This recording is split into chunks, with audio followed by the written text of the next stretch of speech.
Núna hefur samfélagið tekið miklum breytingum og þegar þú fer niður í miðbæ Reykjavíkur þá sérðu það. Þú sérð til dæmis bara hvernig þróunin á Ingólfstorgi, bæði hvað varðar leigubílamálin en líka það að það bara stórir hópar arabískumælandi einstaklinga að koma þarna saman.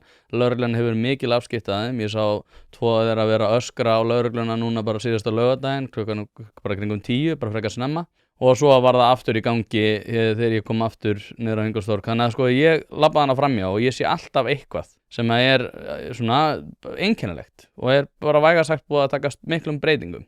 Og ég held að fólk almennt séð gerir sér bara grein fyrir að þetta búið að breytast rosalega hratt, rosalega mikið. Og ungt miklu, svo við setjum þetta verið vinstri hægri sinnaðra í afstöðu sinni til þessara mála að mínu viti, út af því alltaf þegar ég tala um ungt fólk þá alltaf með miklu harðari afstöðu gagnvart þessu. Ég hitti einn núna sem að tjáði mig bara, allir vinir hans, hann ólst upp, hann sagði ég var í Malmö frá því ég var 9 ára til 18 ára og hann sagði bara, þetta bara nákvæmlega það sem var að gerast í Svíþjóð. Það var alltaf sagt að þetta var lítill hópur, þetta væri ekki vesen, jú, þú væri svona einstaka málefni sem var í skólanu sem væri vesen, en svo náttúrulega bara eins og við vitum að þá Svíþjóð komin á mjög vandan staði með þetta. Hvernig þá?